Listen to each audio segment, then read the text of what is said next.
Hello फ्लोनर्स, this is Nikita और ये है टिपिकल मेनलैंड इंडियन। ये है हमारे सिबलिंग्स नॉर्थ ईस्ट इंडियंस और ये है टिबेटियंस। अब नॉर्थ ईस्ट इंडियंस और मेनलैंडर्स में कुछ कैरेक्टरिस्टिक फेशियल डिफरेंसेस हैं। आईज ऑब्वियसली छोटी है, एक ब्रॉड फॉरहेड है, ब्रॉड जाइगोमा यानी ये वाला रीजन है, फेशियल फैट्स थोड़ा ज्यादा है और ऑब्वियसली उनका कॉम्प्लेक्शन। लेकिन सिर्फ फेशियल स्ट्रक्चर्स ही नहीं, लेकिन उनका कल्चर, उनके ट्रेडिशंस, उनकी लैंग्वेज और तो और उनका खान पान भी मेनलैंड इंडिया से काफी अलग है। सो अब यहाँ पर सवाल ये आता है कि आखिर क्यों हमारे देश के, हमारे ही सिबलिंग्स यानी north east Indians mainland Indians जैसे कम लेकिन टिबेटन से ज्यादा मिलते जुलते क्यों हैं? क्या ये नॉर्थ ईस्ट इंडियंस जेनेटिकली और एवोल्यूशनरी बाकी इंडियन से मिलते हैं या नहीं?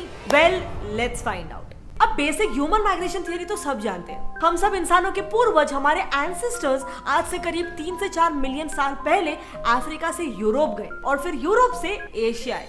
लेकिन अब एशिया में माइग्रेट हुए ये होमो सेपियंस अलग क्यों दिखते हैं, ऐसे क्यों दिखते हैं? Let's get to know it the science way. अब ये होमो सेपियंस अलग क्यों दिखते हैं, ये शुरू करने से पहले यहाँ मैं पहले ही बता देना चाहती हूँ कि आई नो आज के समय में मोंगोलॉइड इस शब्द को लोग एक डेरोगेटरी सेंस में ले लेते हैं, लेकिन मेरा इंटेंशन किसी को गाली देने का या किसी को नीचा दिखाने का नहीं है। मैं यहाँ पर इस वीडियो में इस शब्द को सिर्फ एक साइंटिफिक एक्सप्लेनेशन के लिए यूज कर रही हूँ, जिसके लिए ओरिजिनली ये शब्द बनाया भी गया था। सो खैर, चलो बैक टू एवोल्यूशन। तो जब हमारे एंशिएंट ह्यूमन एंसेस्टर्स जब इन जगहों पर माइग्रेट हुए तो इस एरिया में ठंडी हवाएं बहुत ज्यादा बहती थी और इसीलिए ऐसे एनवायरनमेंट में जिंदा रहने के लिए इन लोगों के अंदर एवोल्यूशनरी चेंजेस आए, कुछ बदलाव आए, जैसे एपिकैंथिक फोल्ड्स ऑफ आईज। आंखों के ऊपर मौजूद ये एक्स्ट्रा फैट की परत आंखों को ठंडी हवाओं से बचाती है, इंसुलेटेड रखती है, वार्म रखती है। नंबर 2, छोटी आंखें। अब सफेद बर्फ से ढकी हुई जगहों में होता यह है कि बर्फ सनलाइट को रिफ्लेक्ट करके आपकी आंखों में वापस फेंक देती है, जिससे ऑब्वियसली आंखों को तकलीफ होती है। लेकिन अगर आंखें छोटी हो जाए तो एक टाइम में, एक मोमेंट में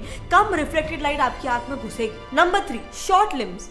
छोटे हाथ पैर और छोटे कद से सरफेस एरिया कम हो जाता है, जिसके कारण शरीर की गर्मी जल्दी से शरीर के बाहर नहीं जाती और अंदर से प्रिजर्व रहती है। नंबर 4, लंबी और चपटी नाक। ऐसे नाक के स्ट्रक्चर से नाक से बाहर बहती भाप से ज्यादा हीट फिर से रीअब्सॉर्ब करने में मदद होता है कि ऑब्वियसली नोज का एरिया ज्यादा हो जाता है। Number 5, fat and flat face. चेहरे पर एक्स्ट्रा फैट ठंडी में चेहरे को गर्म रखने में मदद करता है और वहीं पे एक चपटा चेहरा फ्रोजन फूड खाते वक्त ज्यादा वर्टिकल बाइट फोर्स प्रोवाइड कर पाता है, यानी ऐसा बाइट फोर्स। सो ये कुछ साइंटिफिक रीजन है कि कैसे ये होमो सेपियंस की बॉडी उनके एनवायरनमेंट, उनके क्लाइमेट में उनको प्रिजर्व करने के लिए, उनको इवॉल्व करने के लिए डेवलप हुई। अब यहाँ पर सीन ये है कि हमारे नॉर्थ ईस्ट इंडियंस के पास भी कुछ ऐसे ही सिमिलर फीचर्स हैं, जिस वजह से I am sure you are aware of this, उनके साथ काफी रेशियल डिस्क्रिमिनेशन होता है। जैसे कि ICSSR के एक रिपोर्ट के मुताबिक कोविड के पैंडेमिक के टाइम पे नॉर्थ ईस्ट इंडियंस पर काफी ज्यादा अटैक्स हो रहे थे और लोग उन्हें खुलेआम कोरोना वायरस कहकर उन्हें हैरास और उन्हें अब्यूज कर रहे थे। नागालैंड के 2 स्टूडेंट्स को गोरेगांव में घंटों तक फिजिकली टॉर्चर किया गया और कहा गया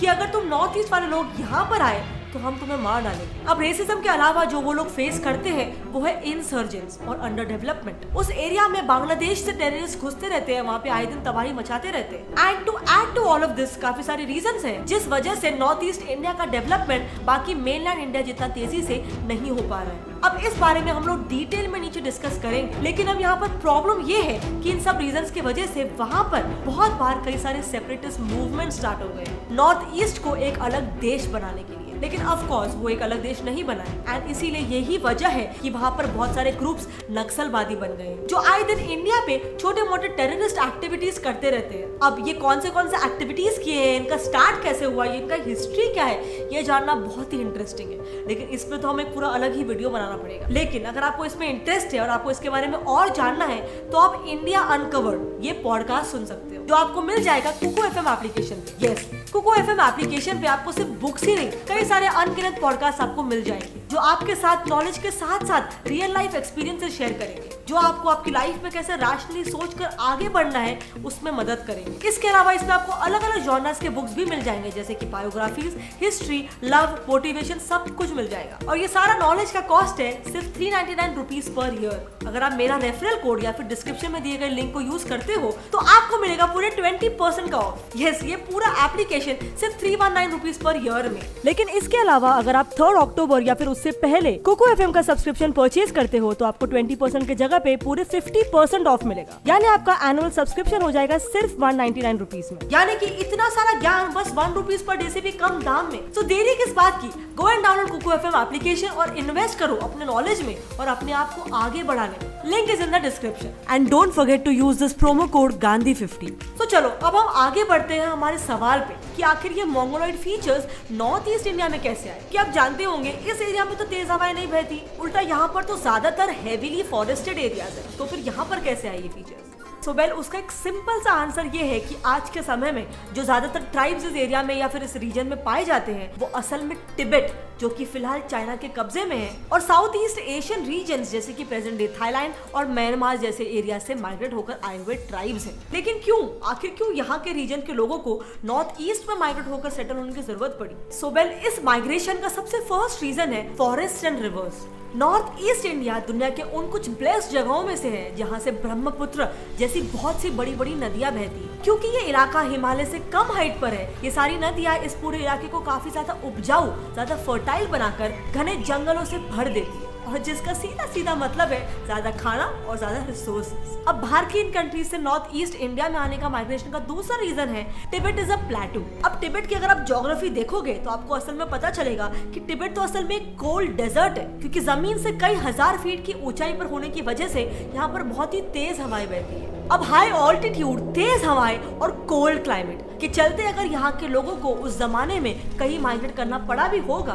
तो उनके लिए सबसे प्रेफर्ड स्थान था नॉर्थ ईस्ट इंडिया, क्योंकि जैसे आप यहाँ पर इस मैप में देख सकते हो ये तिब्बत के हायर ऑल्टीट्यूड से कनेक्ट होकर साउथ ईस्ट एशिया के लोअर ऑल्टीट्यूड्स तक एक ग्रेजुअल डिक्रीजिंग ऑर्डर में कनेक्ट हो रहा है। सो इसीलिए ऑब्वियसली तिब्बत से थोड़ा सा नीचे नॉर्थ ईस्ट इंडिया की तरफ माइग्रेट होना थोड़ा ज्यादा कन्वीनियंट था। नाउ आई नो कि इससे ये साबित नहीं होता है कि यहाँ पर माइग्रेशन हुआ होगा, ये तो हम बस एज्यूम कर रहे हैं कि मे बी एक माइग्रेशन हुआ होगा। तो क्या इसके कोई रियल लाइफ प्रूफ्स भी है जो इस माइग्रेशन की थियरी को जस्टिफाई करते, वैलिडेट करते? वेल यस, प्रूफ्स है। Proof number 1, intermixing. जब mainland Indians and north east Indians की जेनेटिक स्टडीज की गई तब पता चला कि नॉर्थ ईस्ट इंडिया के कुछ मेजर ट्राइब्स असल में तिब्बतो बर्मन एंसेस्ट्री से बिलोंग करते हैं, यानी उनके लिंक्स तिब्बत और बर्मा या फिर म्यांमार से हैं। अब ये इसीलिए हो सकता है क्योंकि 1817 से 1826 के बीच में बर्मीज इन्वेजन हुए थे जिसमें बर्मा ने असम पर कब्जा कर लिया था। सो इसीलिए ये हो सकता है कि तब इंटरमिक्सिंग हुई हो। लेकिन सिर्फ इतना ही नहीं, अगर आप पूरे नॉर्थ ईस्ट इंडिया की हिस्ट्री देखें तो ये पता चलेगा कि इंटरमिक्सिंग इन इन्वेजन से भी पहले से होती आ रही थी। Yes, right from the first kingdom in north east, the Kamarupa kingdom, जो 350 BC से लेकर 1140 AD तक था। And this went on to the last kingdom, the Ahom kingdom, जो 1228 से लेकर 1826 AD तक था, क्योंकि उस समय ये सारे किंगडम्स उस वक्त के नॉर्थ ईस्ट इंडिया से लेकर प्रेजेंट डे भूटान, बांग्लादेश और म्यांमार तक फैले हुए थे। सो अब ऑब्वियसली उस टाइम के किंगडम में जब आज के प्रेजेंट के सारे countries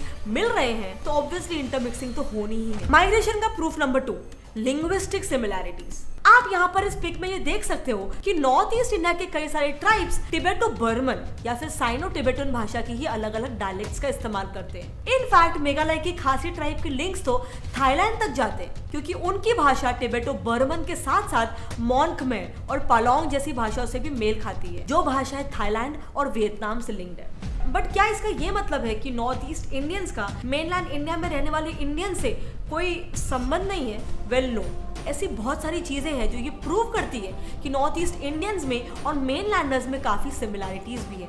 similarity number 1, common genes. North east India के ज्यादातर ट्राइब्स भले ही तिब्बतो बर्मन बोली बोलते हो, लेकिन जेनेटिकली उनमें से कुछ लोगों में अभी भी इंडो मोंगोलॉइड जीन्स है, यानी उनमें कुछ जीन्स मेनलैंड इंडिया में रहने वाले लोगों से भी मैच करते हैं। इनफैक्ट 2012 की एक रिसर्च के अनुसार नॉर्थ ईस्ट इंडियंस के ज्यादातर जीन्स तिब्बत, म्यांमार और थाईलैंड के लोगों से तो मैच करते ही हैं, पर साथ ही उनमें नॉर्थ इंडियन लोगों के भी जीन्स के ट्रेसेस पाए गए हैं, जो इस बात का सबूत है कि जेनेटिकली वो मेनलैंडर से भी बहुत हद तक जुड़े हुए हैं। सिमिलैरिटी नंबर 2, संस्कृत, प्रकृत और हिंदुइज्म। कामारूपा किंगडम जो 350 BC से 1140 AD तक था, और लाहौर किंगडम जो 600 से लेकर 1565 AD तक था। इन किंगडम्स के दौरान नॉर्थ ईस्ट इंडिया मेजरली एक हिंदू किंगडम था और यहाँ पर मेजरली संस्कृत और प्राकृत भाषाओं का इस्तेमाल होता था। यही वजह है कि आज भी इन भाषाओं से इजाद हुए बंगाली और आसामीज भाषाओं के अलग अलग डायलेक्ट्स इन एरियाज में आज भी बहुत ज्यादा कॉमन है। अब फ्लोनर्स जब यहाँ पर ये प्रूव हो जाता है कि ये हमारे ही देश का एक हिस्सा है, ये हमारे भाई बंधु है, तो फिर भी क्यों आज बहुत से लोग इन्हें हमारे देश का हिस्सा नहीं मानते? सो वेल, इसके पीछे भी कुछ रीजंस हो सकते हैं, जिसमें से सबसे पहला रीजन है British empire's policy of division and conversion. British rule के वक्त ब्रिटिशर्स ने नॉर्थ ईस्ट इंडिया में बाहर के लोग यानी मेन लैंडर्स पर वहां पर एंट्री करने पर पाबंदी लगा दी। इससे हुआ ये कि मेनलैंड में चल रही इंडिपेंडेंस की इंटेंस लहर नॉर्थ ईस्ट तक पहुंच नहीं पा रही थी। लेकिन इसके ऊपर से ब्रिटिशर्स की चालाकी देखिए, उन्होंने यही पाबंदी क्रिश्चियन मिशनरीज पर नहीं लगाई थी। ब्रिटिशर्स ने उन्हें अंदर घुसने दिया, जिसके कारण नॉर्थ ईस्ट इंडिया जो ओरिजिनली एक हिंदू रीजन था वो कल्चरली ही इंडिया से सेपरेट हो गया और नागालैंड जैसे कई सारे नॉर्थ ईस्टर्न स्टेट्स एक क्रिश्चियन स्टेट में तब्दील हो गए। अब इन ब्रिटिशर्स का एक बहुत ही मेजर कंट्रीब्यूशन साउथ इंडियंस और नॉर्थ इंडियंस को डिवाइड करने में भी था। उन्होंने ही तभी बहुत ही चालाकी से द आर्यन इन्वेजन थ्योरी को बहुत ज्यादा पॉपुलराइज किया, प्रोपेगेट किया। ये एक्सप्लेन करने के लिए कि क्यों कुछ नॉर्थ इंडियंस और साउथ इंडियंस में फेशियल स्ट्रक्चर्स में और उनके कॉम्प्लेक्शन या फिर फीचर्स में बहुत डिफरेंसेस है। अब अगर आपको उस पर एक डिटेल वीडियो देखनी है कि why north Indians and south Indians look so different और क्या आर्यन इन्वेजन थ्योरी सच है या फिर नहीं, तो इस पे हम लोगों ने फिल्म में ही एक डिटेल वीडियो बनाई है। अगर आपको उसको देखना है तो आप ऊपर आई बटन पे क्लिक करके वो वीडियो को देख सकते हो। अब आते हैं रीजन नंबर 2 पे, जिसकी वजह से नॉर्थ ईस्टर्न्स और मेन लैंडर्स में हल्का सा डिस्टेंस है, geographical separation. North east India majorly एक पहाड़ी इलाका है और घने जंगलों से भरा हुआ है और हमारे वो 8 स्टेट्स मेनलैंड इंडिया से बस एक 22 kilometre wide chicken neck region द्वारा ही कनेक्टेड है, जिसे सिलीगुड़ी कॉरिडोर भी कहते हैं। अब इतने नैरो एरिया की वजह से यूनिटी की सोच और डेवलपमेंट की लहर को नॉर्थ ईस्ट इंडिया तक पहुंचाना थोड़ा सा ज्यादा मुश्किल हो जाता है, जिसकी वजह से ये 8 स्टेट्स मेनलैंड इंडिया से अपने आप को हल्का सा कटा हुआ महसूस करते हैं। डिस्टेंस का रीजन नंबर 3 इज पॉलिटिक्स। अब पॉलिटिक्स खेलने का भी पहला रीजन ब्रिटिशर्स ही है। ब्रिटिशर्स ने उस टाइम में नॉर्थ ईस्ट इंडिया से अच्छे रिलेशन बनाने की कोशिश की थी, सिर्फ उनके रिसोर्सेज हथियाने के लिए। अब उस दौरान वहाँ के इंडियंस को ये लग रहा था कि शायद इंडिपेंडेंस के बाद तो ये एक्सप्लॉयटेशन वाली पॉलिसीज बदल जाएगी, लेकिन ऐसा नहीं हुआ।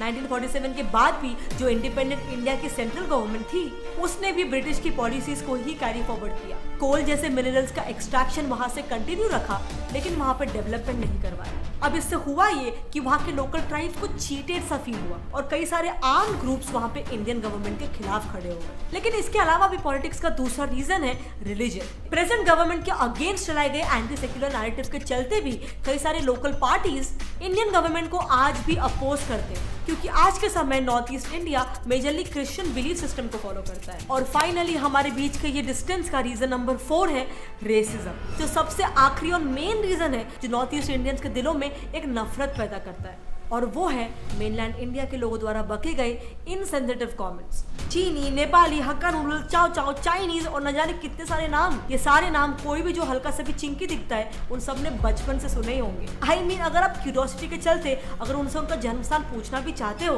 तो वो पूछने का भी एक तरीका होता है। ये पूछने की बजाय कि आप किस एरिया को बिलोंग करते हो, ये पूछना कि क्या आप चीनी हो, वो भी तब जब इंडिया और चाइना के बीच ऑलरेडी इतने टेंशन चल रहे हैं, जिससे ऐसा हो सकता है कि उन पर कोई फिजिकली अटैक कर दे इस गलतफहमी की वजह से। तो ये अपने आप में कितना इनसेंसिटिव है। खैर, even after so many differences, आज नॉर्थ ईस्ट इंडिया और मेनलैंड इंडिया के बीच के डिफरेंसेस को कम करने के लिए गवर्नमेंट क्या स्टेप्स ले रही है? वेल, रीसेंट गवर्नमेंट्स काफी सारे स्टेप्स ले रही है, जैसे कि ये वो सारे प्रोजेक्ट्स हैं जिनके लिए फिलहाल बजट डिक्लेयर कर दिया गया है बाय फाइनेंस मिनिस्टर। और इस सब के अलावा जो चीज हम अपने आप से कर सकते हैं वो ये है कि अगर आप किसी को भी, कोई भी नॉर्थ ईस्ट इंडियन को देखो या किसी भी इंसान को देखो जो हल्का सा भी चिंकी दिखता है, तो प्लीज उस पर कोई भी इनसेंसिटिव कमेंट्स पास मत करो। ये आपके लिए बस एक मजाक होगा, ये एक छोटी सी चीज होगी, लेकिन वो किसी और इंसान के दिल में अपने खुद के लुक्स को लेकर एक इंफीरियरिटी कॉम्प्लेक्स पैदा कर देगा।